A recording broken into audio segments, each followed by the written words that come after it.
Hey there everyone. I'm on a very windy beach called West Sands in St Andrews in Scotland. And this was the location for the most famous scene in what must be my favourite movie, 1981's Chariots of Fire. And even if you haven't seen the film, you've probably seen the scene. All these men dressed in white, running in slow motion with famous Vangelis music in the background.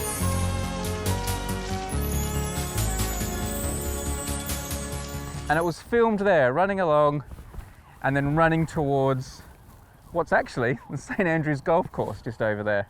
Now before we get to the objects for today's video, I need to tell you a bit about the film in case you haven't seen it. Chariots of Fire is a true story about two athletes, an Englishman named Harold Abrahams and a Scotsman named Eric Liddell. And they were great rivals in the 100-metre sprint. They raced once, Eric Liddell won that race, but there was going to be like a rematch, a showdown at the 1924 Paris Olympics to decide who really was the greatest 100 metres runner of the time. Everything was set for this incredible race, but then something remarkable happened. The heats at the Olympics in Paris were scheduled for a Sunday, and Eric Liddell was a devout Christian and wouldn't run on Sunday. He turned his back on a chance at glory in the 100 metres at the Olympics because of his religious convictions. What happened instead was he was put in the 400 metres at the Olympics. This wasn't his specialist distance. He wasn't particularly quick at it and wasn't expected to win. And what happened next becomes the climax of the film. Now we want to show you some objects to do with this and to do with Eric Liddell. And to do that, we're going to go to Edinburgh, which is about an hour's drive that way. So we're going to leave this very windy beach and show you some amazing objects.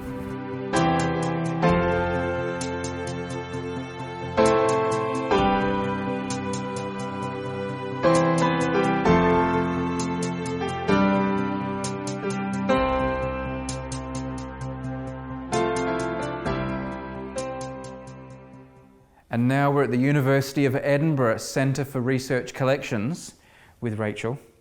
And here is the spoiler. Eric Liddell won the 400 metres. He wasn't expected to, it wasn't his specialist event. May I? Yes.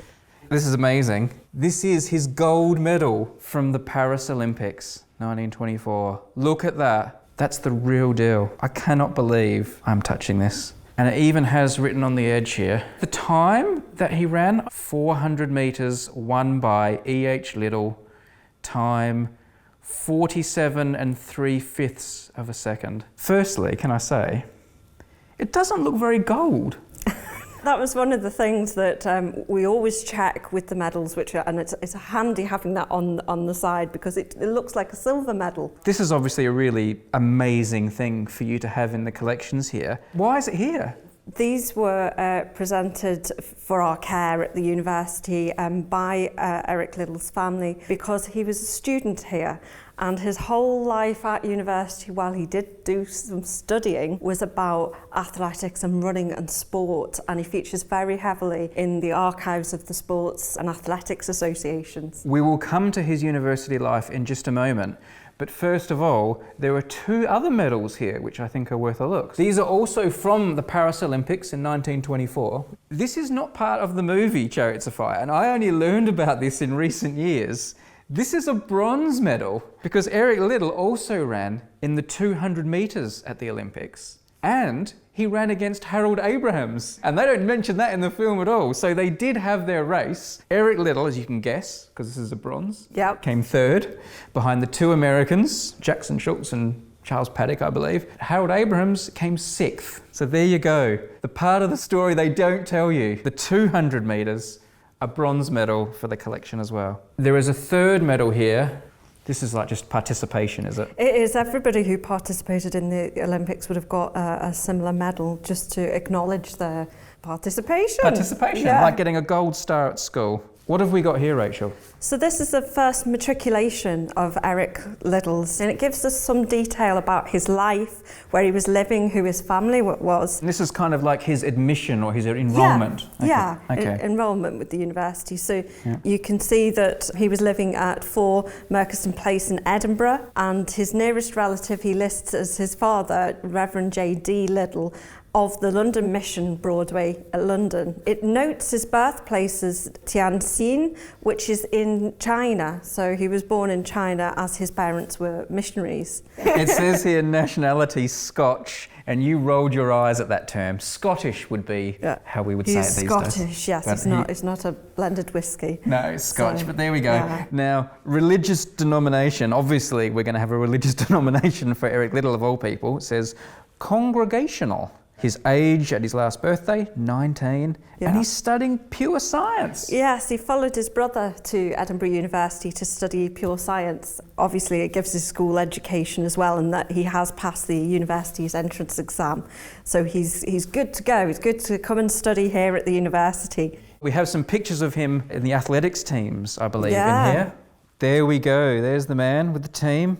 E.H. Liddell in the middle there, right in the middle. You can actually see the spikes on the bottom of the shoes. Isn't that fantastic? They're wearing their running spikes. And then this is from 1921. And by the end of that year, he's in the inter-university champions. He's right there running. But we know he was very good at running at school as well. So And there we go. 22 champions. I mean, they had a bit of a head start, didn't they? Having him on the team. There's the relay team.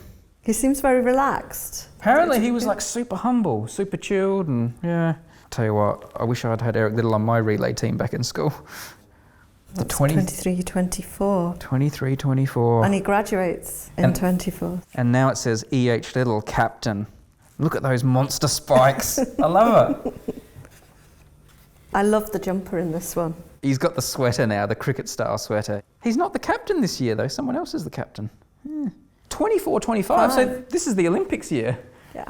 Right around when he would have won his gold medal. Now, he graduated. He did graduate? He did. We will bring you the proof just now. I will take the matriculation records away and bring you the graduation one. All right. Always interesting looking into these. You get distracted by, they studied what? Yeah. What marks did they get?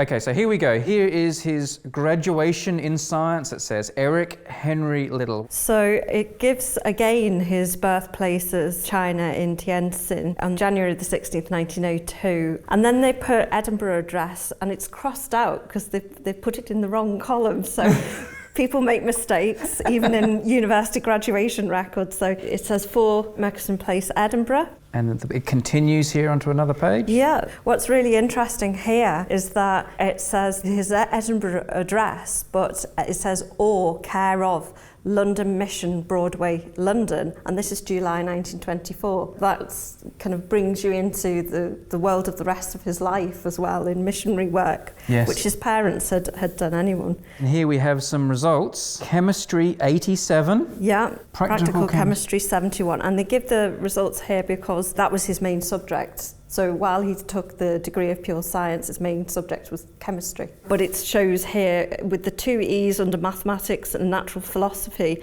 it shows that he passed both of those. Okay, there we go.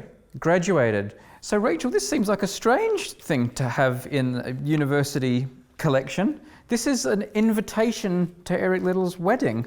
Yes, it's interesting in university archives. Once people know you've got certain persons, collection items, they have a relationship to the university, you sometimes do get more personal objects. It's not just all about the administration. So we were gifted that, and it's Mr. and Mrs. Mackenzie, so his in-laws, requesting the pleasure of your company at the marriage of their daughter Florence Jean to Reverend Eric H. Liddell.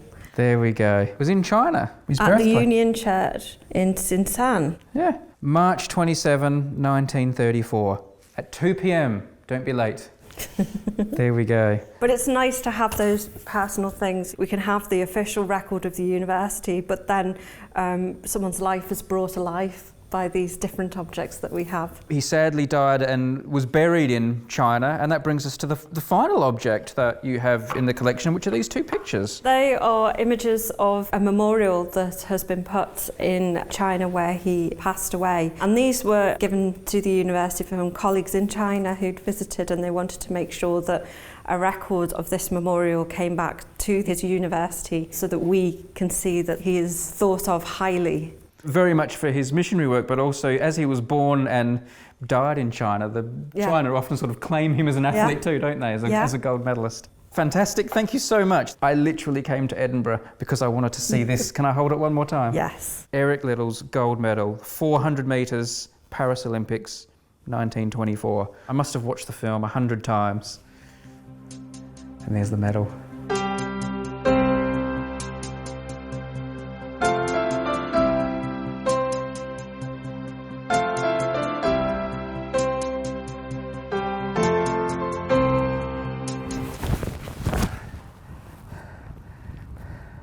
Oh, hurt my hip.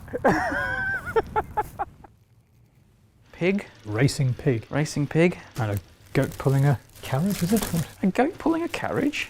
Yeah, it is. It's a carriage. He used something called a zoopraxiscope, which he invented himself, to put these images on a spinning circle so that he could then reproduce a moving image. Muybridge isn't just a photographic pioneer, but he's one of those people who speak to the beginnings of cinema.